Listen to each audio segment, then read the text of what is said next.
Come closer. The shadows have missed you, and tonight they have a new story to tell. Welcome to Scary Stories After Dark.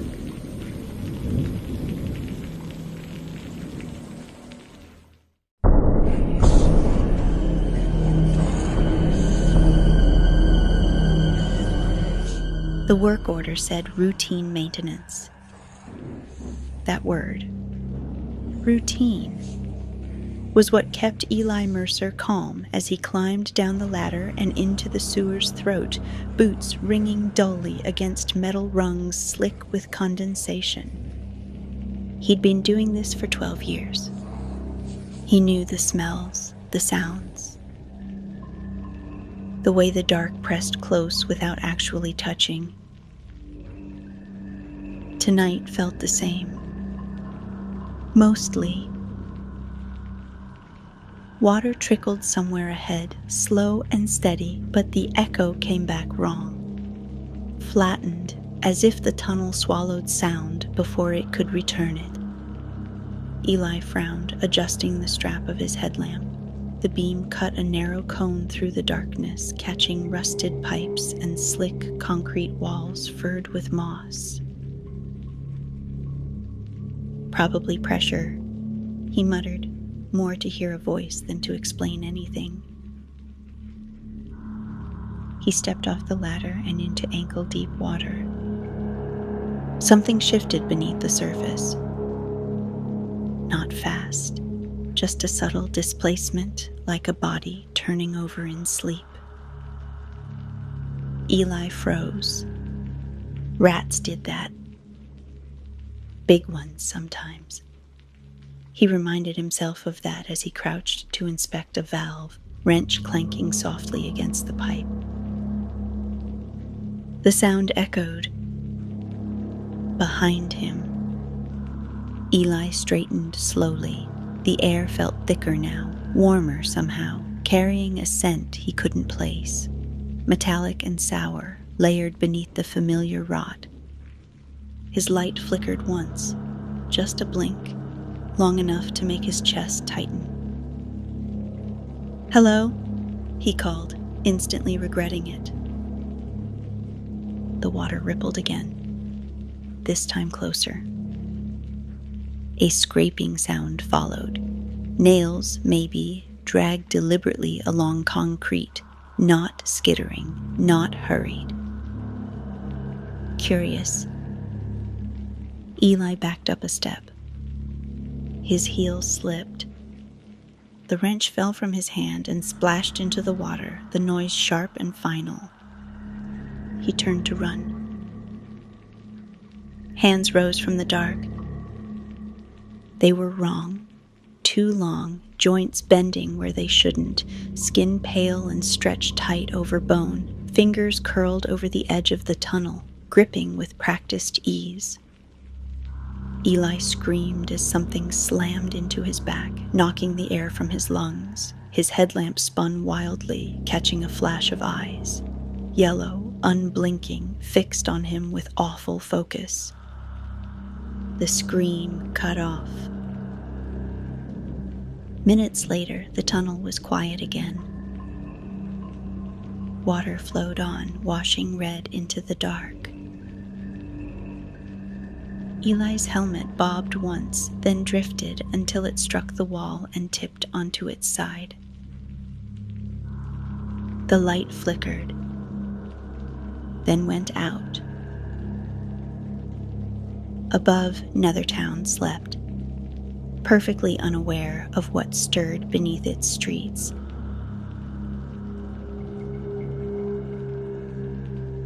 At first, Nethertown called it coincidence.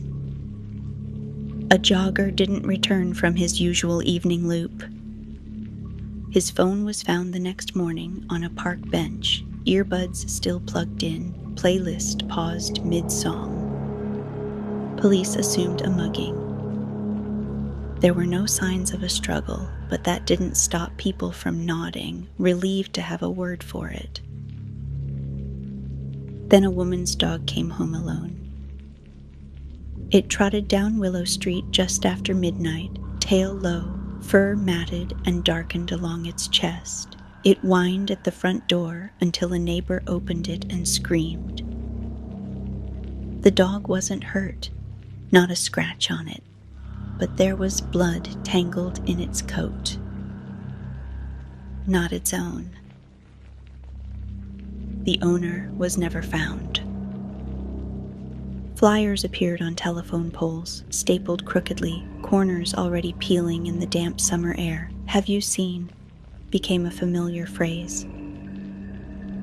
So did the quiet way people crossed the street at dusk, eyes flicking toward storm drains and sewer grates without fully realizing why. Police were stretched thin. Detective Harlan stopped drinking coffee because his hands shook too badly to hold the cup. Patrol cars circled neighborhoods long after dark, tires whispering over wet pavement. Every call ended the same way. No witnesses, no leads, no bodies. Just pieces. A sneaker surfaced in a drainage ditch 3 weeks later, a hand, pale, swollen, washed up near the riverbank after heavy rain. The town council urged calm. They reminded everyone that Nethertown was safe. It always had been. 4 teens sat on the hood of a parked car outside the corner store and watched the patrol lights flash at the end of the block. No one said it out loud, but all of them noticed the same thing. Every disappearance happened near water, near drains, near places no one ever looked for long. A siren wailed somewhere deeper in town.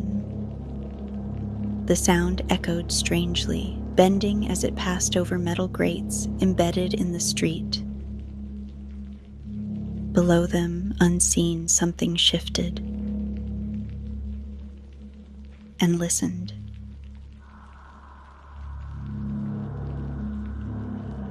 Maeve was the first to say it out loud. She didn't announce it. She didn't dramatic pause or lower her voice.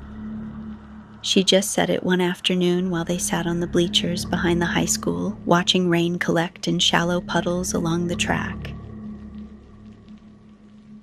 They're all near drains. The others went still. Jasper scoffed out of habit, kicking at a loose pebble. That's where water goes. People walk near them all the time. Maeve didn't look at him. She was staring past the fence, at the street beyond the field, at the storm grates lining the curb like dark mouths. "Not like that," she said. "I mapped it." That got Eli's attention. He leaned forward. "Mapped what?" "All of them," Maeve said. "The jogger, the woman with the dog, the kid from Riverside. Every place someone went missing or was found." She swallowed. "They line up?" She pulled out her phone and turned the screen toward them, a town map dotted with pins. Red near the park, yellow by the river, blue clustered downtown. Every single one sat over a sewer line. Iris rubbed her arms, goosebumps prickling despite the heat. Her head had been pounding all day, a dull pressure that got worse whenever they walked home after rainstorms. "That's not normal," she murmured.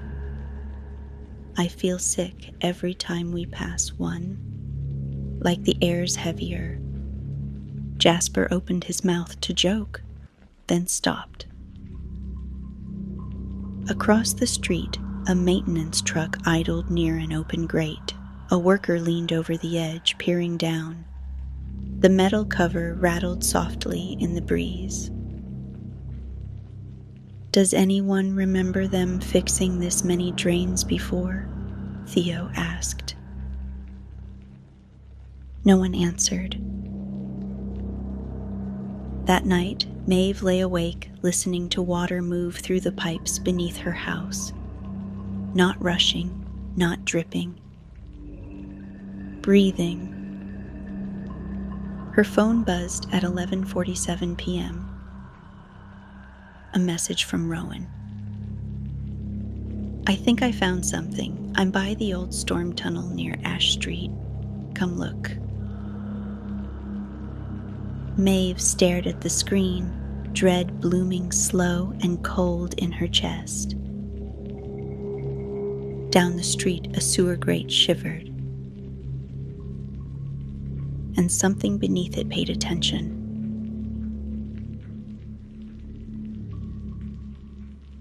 Rowan didn't answer his phone. Maeve tried again as they biked toward Ash Street, rain still clinging to the pavement in slick mirrors of orange streetlight.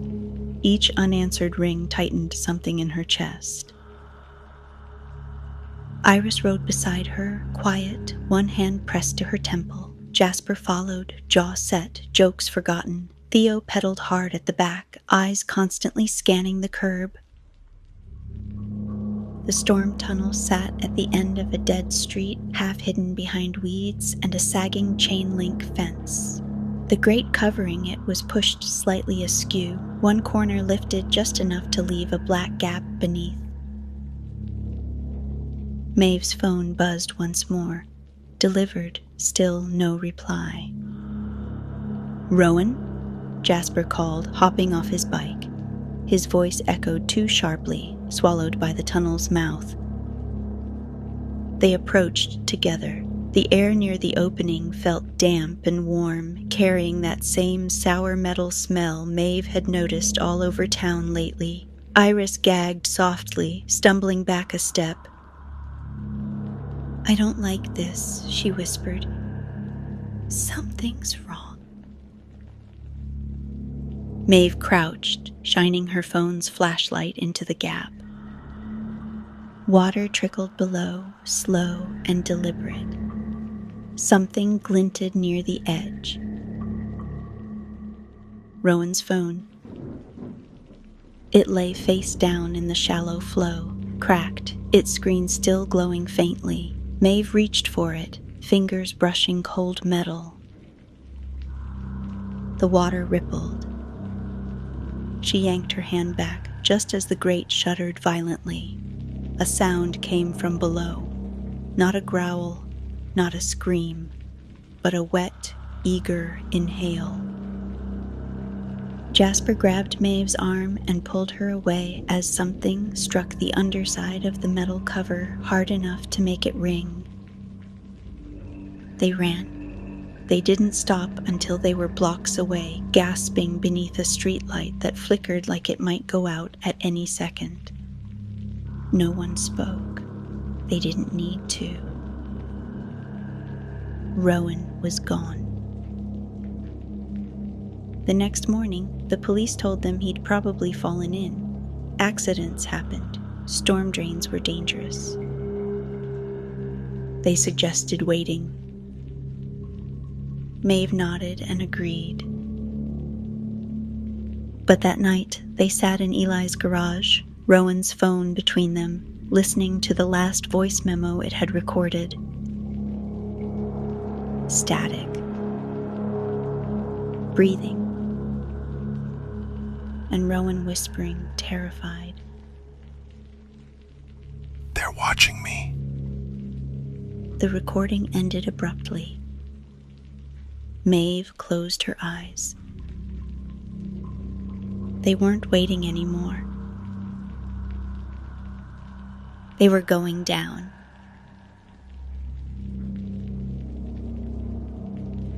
They didn't tell anyone where they were going.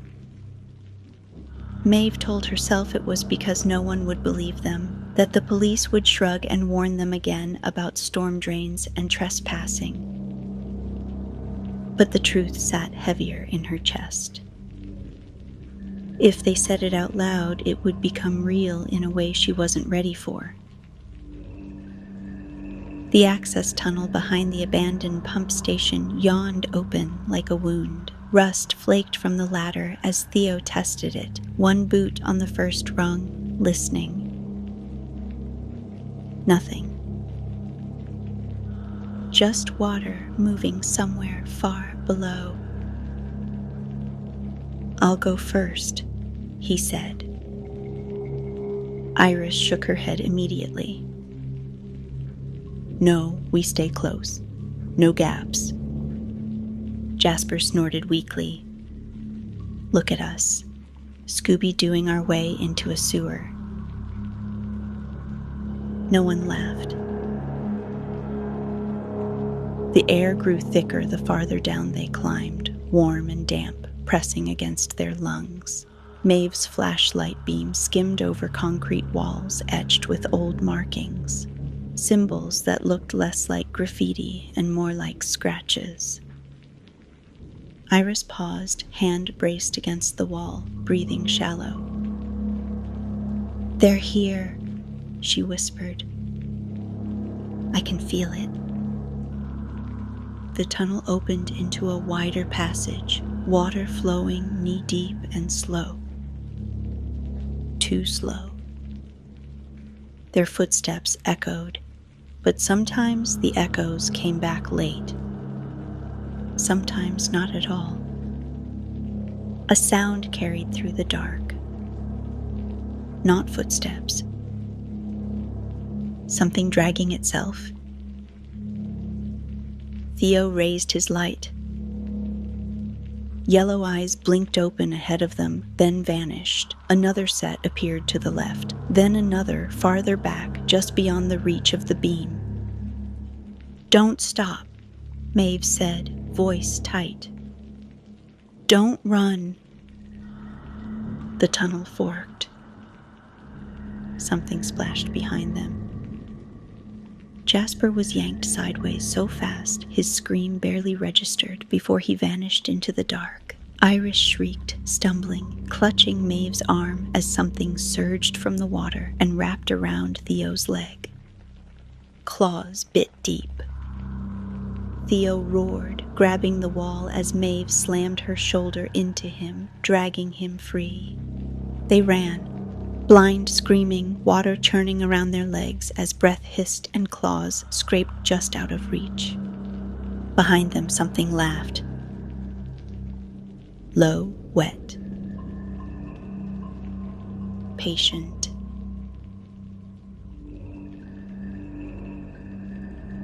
They didn't know how long they ran. Time dissolved in the tunnels, measured only by burning lungs, and the relentless slap of water against their legs. Maeve's flashlight bounced wildly, catching fragments. Pipes, grates, slick concrete, never enough to make sense of the maze closing in around them. "Theo," Iris gasped. "I'm here," he said, though his voice wavered. Blood streamed down his calf, dark and shining. Every step left a clouded ripple behind him. Something moved in it. Maeve felt it before she saw it. The pressure change, the way the air tightened. Yellow eyes bloomed in the dark ahead, blocking the tunnel. More flared behind them, hemming them in with deliberate patience. "They're hurting us," Jasper whispered. The water surged. A shape lunged from the side passage, slamming Jasper into the wall. Maeve heard bone crack, sharp and final, and screamed as claws dragged him backward.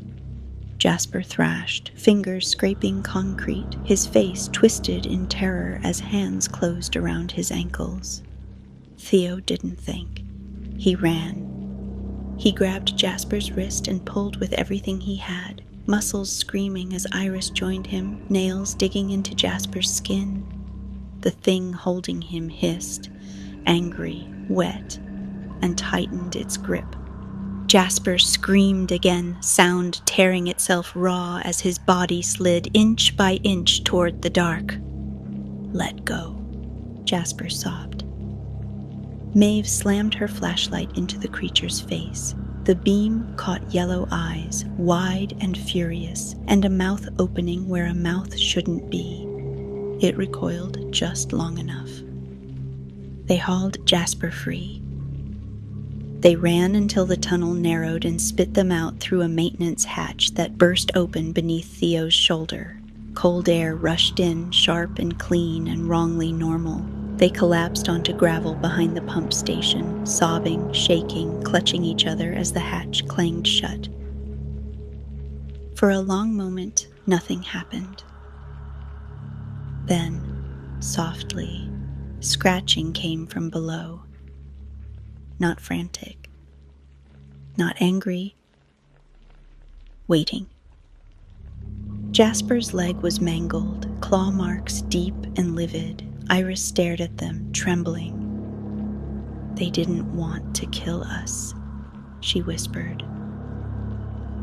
Maeve looked back at the sealed hatch, heart pounding.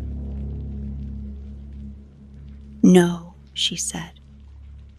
"They wanted us to understand."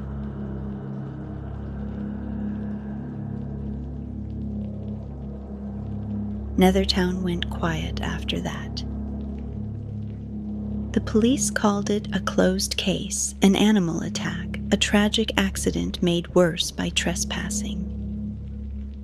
The town council issued statements about safety and infrastructure improvements. New grates were bolted down, fresh paint marked the streets. No one mentioned Rowan. Jasper walked with a limp that never quite healed. Theo's leg bore scars that burned whenever it rained. Iris stopped going out at night altogether. Maeve tried to return to normal. School, routines, laughter that felt thin, but something had shifted inside her. A constant awareness, like standing too close to an edge. They avoided drains without ever agreeing to. Summer bled into fall, leaves clogged the gutters, water pooled in the streets. One evening, Maeve walked home alone at dusk. The sky was bruised purple, the air heavy with the promise of rain. She slowed as she passed a storm drain at the corner of Willow Street, the same one the woman's dog had returned from months ago. The water below it was perfectly still. Maeve told herself to keep walking. She didn't. She knelt, heart hammering, and peered through the slats. At first she saw only darkness. Then the water shifted. Eyes opened beneath the surface. Yellow, unblinking, too close. Maeve's breath hitched. The face rose slowly, stopping just below the grate. It was wrong in ways she couldn't name. Skin stretched thin, mouth slack, but the eyes were unmistakable. Rowan's. Recognition flickered there, something like memory. One hand lifted, pale fingers curling around the edge of the drain with careful, practiced ease. Maeve scrambled backward, choking on a sob. When she looked again, the water rippled softly, and the drain was empty. She ran the rest of the way home. Later, when rain began to fall, sewer maps spread across Theo's garage table told a final truth. Old tunnels, forgotten lines, pathways stretching far beyond Nethertown, branching beneath highways, beneath cities. They weren't trapped. They never had been. That night, somewhere far away, a sewer grate trembled, and something beneath it watched the world above. Patiently,